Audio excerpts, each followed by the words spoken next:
sareng simkuring Dian Rostiandi dina acara Warta Sunda. Di dia simkuring bade ngadawikeun hiji warta ngeunaan longsor anu aya di Bogor. Supados langkung jentre, hayu urang tingali ka lokasina.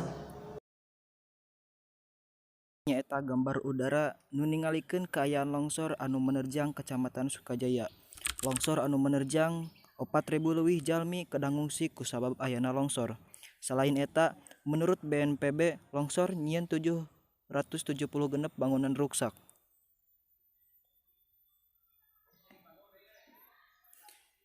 Tim gabungan ti unsur Basarnas jeung TNI Polri masih keneh milarian 3 jalmi nu dinyatakeun hilang.